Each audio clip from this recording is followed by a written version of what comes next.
Hey guys, AuspiciousAussie here and welcome to episode 12 of my Everton series for Football Manager 2015.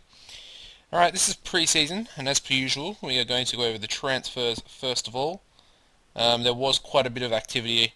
I remember telling you guys that I was actually going to do some stuff, so I have brought a few players in, as you can see, and we let a few players go as well. So obviously all these players' contracts ran out and they were let go of. We then let go of Darren Gibson to Bournemouth for 5 mil. Now let me tell you something about Bournemouth, alright? They got promoted last season, as most of you will know if you watch the videos. But yeah, they got a takeover. And that's dropped a little bit. They were continental reputation, well, at the start of pre-season, and they also have rich finances, so yeah. They're starting to build a fairly decent team. They bought Sacco, Stanislas, Gibson, obviously. I think Pugh. They signed him from Stoke. Who else do they have?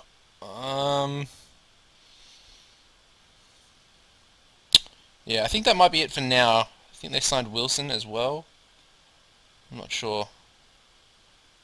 No, that was in the championship. Anyway, so yeah, they did get a takeover by a tycoon, so it's going to add another, bit of healthy competition into the league, I guess. We also sold Robles for 600k to Levante. Good to get him off the books as well, as he's quite horrible. He's quite shit. And yeah, I have Pacheco, who is actually a better backup goalkeeper than him anyway, so yeah. Alright, so the first transfer I made was Ivo Niagolov, who is a Bulgarian player. He's already got an international cap at the age of 17, and as you can see by his stats, he is such an incredible player of his age, like for his age, I should say. He's an AMC, which is one of the can't even talk right now, positions that I want to strengthen in, and I think he will be first team in the future. He'll definitely be competing with Ross Barkley, maybe in a season or two time. And I would actually like to play him in the cup games as well. Try and integrate him as much as I can to try and help his development. But as you can see, as far as his technical goes, passing, technique, dribbling, and first touch are all pretty good. He's got good determination. Physicals aren't horrible either. And yeah, his vision is slightly improving, so that's good as well. Next player I brought in was a very nice little coup, I think. Joel Matip was brought in from Man City for 5.75 mil. And yeah, they had him transfer listed, and I was looking for a centre back. So I thought, why not bring him in? He's the perfect type of player that I'm looking for. I'm familiar with him, obviously, from FM14 with my AS Monaco series. I think I bought him on my second season in that, and he pretty much played like 10 seasons for me. I think he's still at the club to this day, I believe. So yeah, I don't know, I did play like 10 or 11 seasons with AS Monaco, so very familiar with him. He's actually a little bit better on this game, I think, than he is on that game. As far as his mentals go, he's got very low mentals in FM14, so very good. Physicals are out of this world. 17 pace for a centre back is very good. He's also very tall, good jumping as well, and brilliant tackling and marking. So very good, very happy with that. Quite cheap for a player of his quality, and obviously Man City bought him in the first place, so he's going to be a good player. And the final player I brought in was Mbaye Niang from AC Milan, just on loan. No loan fee either, so we got him for free. Just as a bit of competition in the backup striker spot, and I felt we needed the depth, obviously, with Lukaku getting injured right at the end of the season. Really cost us maybe that fourth place finish that we're after, the Champions League spot. So I brought him in, bit of healthy competition. Taggart's not looking too good either at the moment. His confidence is low and he's slightly unhappy, so yeah, very good pace on him. His technicals aren't out of this world, but 21 years old, he might improve throughout the season, which is good. Anyway, that's the transfer activity. Another thing I should mention, as you can see at the top here, I am now the France Under-21s manager. If we go into our squad here, as you can see, pretty decent. I'm not going to go into this too much. I just actually got the job. So we've got Niang in there as well. Hopefully he's actually eligible to play because he's 21, and obviously all these 22-year-olds up here will have to leave, which is a bit disappointing because some decent players there, especially the goalkeepers. Um, but yeah, that's pretty awesome. I did actually apply for the England job, but they went with, well, I actually applied for England and the under-21s for France, and the France pretty much got back to me within a day and asked me to be their manager, so I accepted that because I wasn't really too confident on England, and then the day after that, England chose their manager as well, and obviously it wasn't me. So yeah, that was interesting. Anyway, let's get into the fixtures. We did have the um, Europa League qualification round, the third qualification round, and we're actually into the playoff. As you can see by the results there, we did win that game. Anyway, first friendly we played was a 6-0 rout over Bayer Leverkusen. Very impressive, especially the first game of the season. We absolutely destroyed them. And as you can see, they did have some half-decent players playing. Leno, Wilshed, Bender, Romeo. Brandt is even half-decent as well. So yeah, and they brought some decent players off the bench, as you can see. Robbie Cruz, the Australian. Rolfs, their captain, who played horribly. And Drimic. So yeah, some really decent players.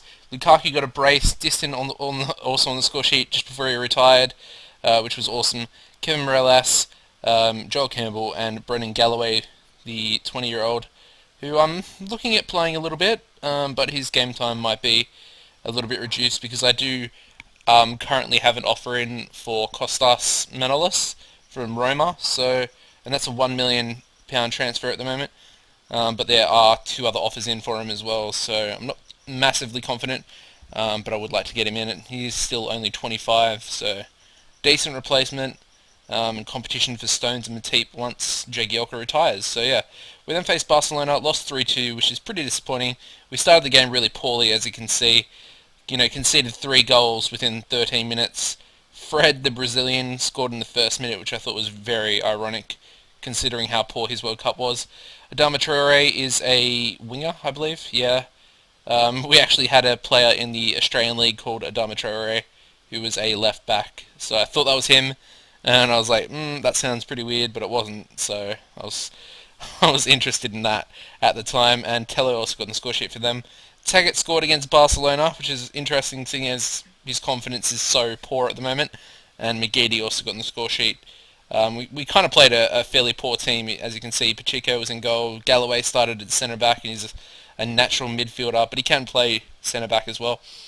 And then we had like Rabiot starting, Oviedo starting, and yeah, apart from that, it was fairly decent players. Anyway, moving on.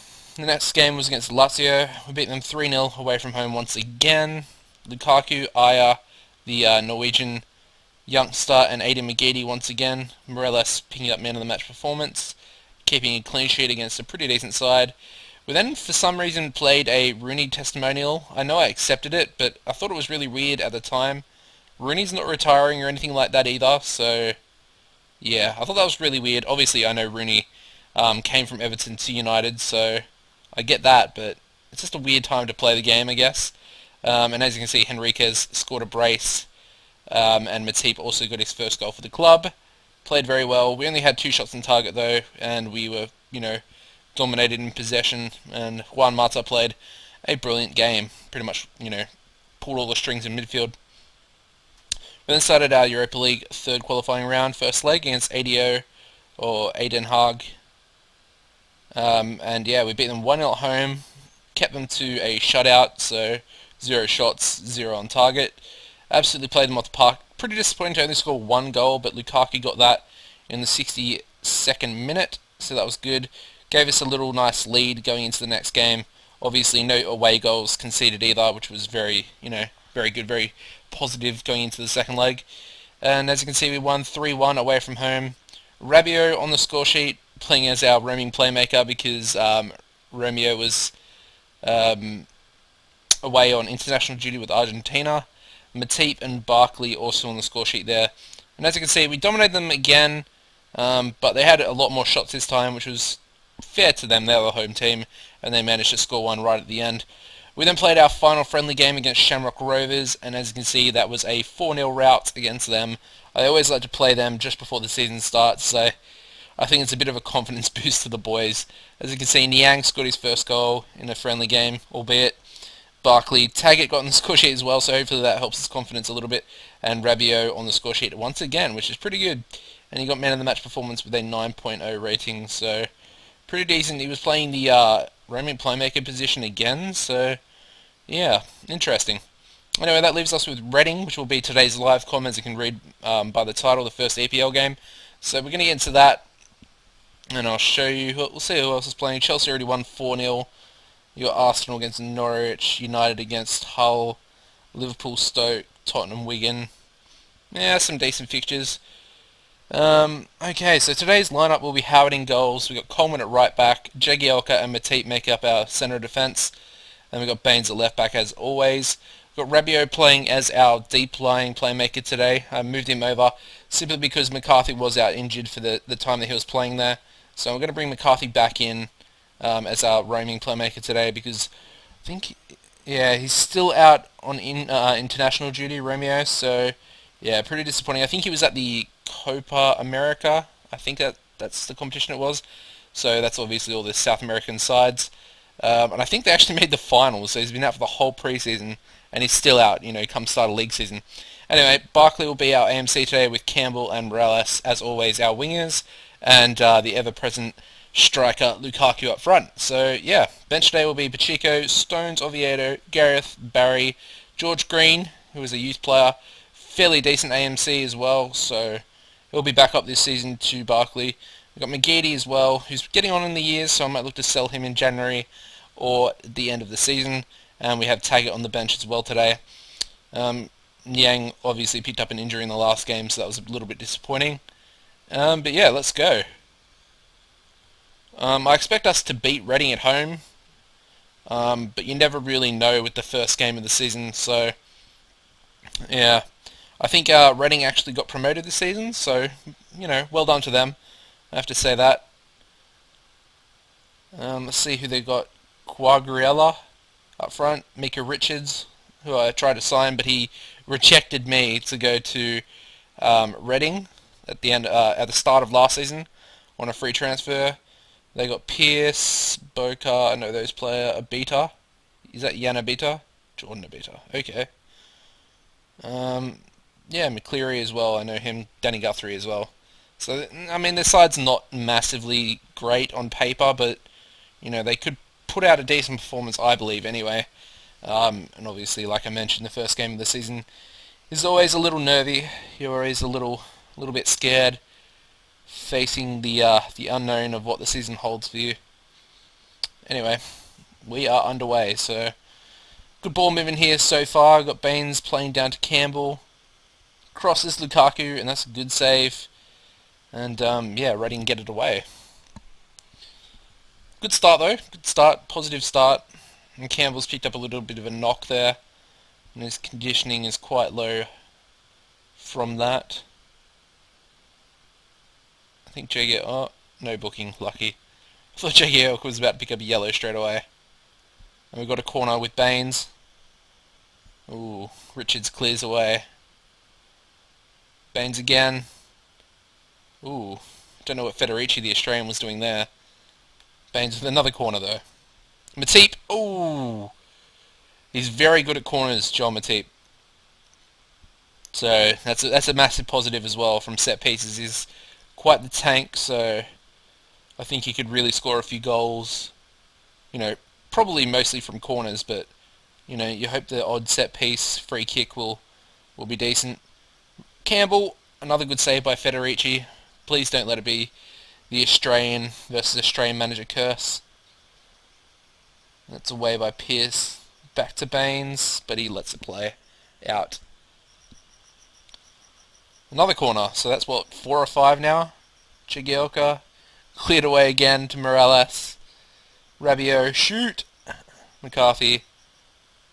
Rabiot out wide to Baines again. Crosses it, Campbell. Another good save by Federici. Jesus. And another corner. As we approach half-time. Oh, that went straight across goal. Why didn't anyone, dive at it? Anyway. Oh, wow. And Reading on the break through Jordan Abita. It's well played by Coleman there. And that will be half-time. So 0 at half-time. Pretty disappointing start so far. We've absolutely dominated them though, as you would expect. But yeah, we haven't found a breakthrough yet, which I'm a little bit worried about. I would expect us to beat Reading. I won't really be happy with a draw at home on the first day to Reading. But like I said, anything can really happen. And some players aren't really performing as well as I would want them to. So I'm going to make a change here. We'll bring McGeady on for Campbell. And I think that'll do us so far. I know Lukaku's playing poorly, but yeah, I know that he can really just grab goals from anywhere. And Pogradniak is on. It's interesting that he's still at Reading. And Reading have a free kick swung in. Actually got a bit of possession now, Reading do. Coleman plays it long. That should go. Oh, Lukaku's running out for it. Oh, Lukaku gets her first. And that is 1-0. Like I said, he might be playing really poorly, but he can really just come up with a goal from anywhere. And he does just that. Scoring off what was just a long ball, played out by McCarthy there. And it looks like we're actually going to steal the 1-0 victory, which is pretty lucky, I have to admit. Unless Lukaku can score again here. Oh, McGeady, 2-0, gets in. Alright, well it looks like we didn't sneak the 1-0 there, but happy for McGeady to get on the score sheet. That's good. And he might actually solidify his place for the first playoff game, considering he has scored today, and Campbell actually looked quite poor, so yeah, I might actually start him. All credit to him for coming out with a goal off the bench. Very good. Managers always love to see that, don't they? And someone will get to that. Back to Howard, who is 37 years old now. He just retired from the USA national team, so I think he might be coming to the end of his career. But there we go, full time, and we are 2-0 victors over Reading. And we kicked the season off with a very expected result, albeit, but a decent result at that. Like I mentioned, as you can see, Federici, 7.4 rating, which is very high. Only scored 2 goals from 11 shots on target. But as you can see, we absolutely played them off the park, so that was good. Really good to see that. And as you can see, we do have Hamilton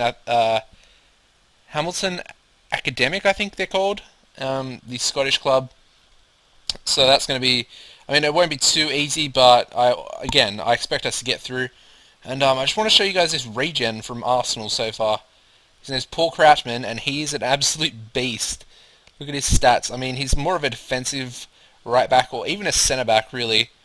I would love to try and sign him in the future. I think that would be amazing. So yeah, I'm looking at him, but obviously being at Arsenal, he's not really going to want to come to Everton until probably the age of like 20, if he hasn't broken into the first team.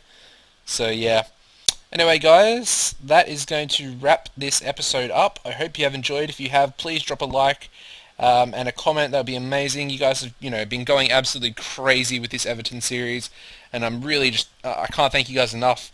The first video is like at 5,300 views, so it beats, my AS Monaco first episode by like 1,000 views nearly, so that is crazy. Obviously, I have a new series out. If you haven't checked it out, it is the Ajax Dutch-only players series that I've mentioned that was coming out in the future. So that's out now. The first 2 episodes of that are out, the introduction and the pre-season episodes. So make sure you go and check those out if you haven't already. If you're a new viewer, head over to my channel and subscribe, and check out all the other content on there. If you're waiting for episodes of the Everton series, check out my AS Monaco series from last year. I assure you, you'll be quite happy with it. The first couple of seasons aren't the amazing quality you're probably used to so far with this series. I haven't really done that much. I've won a few cups, but yeah, further on in the series, the AS Monaco team I built really becomes quite a decent team, and we eventually topple PSG without giving too many spoilers away there. Thank you guys, and that'll be all for this episode. Goodbye.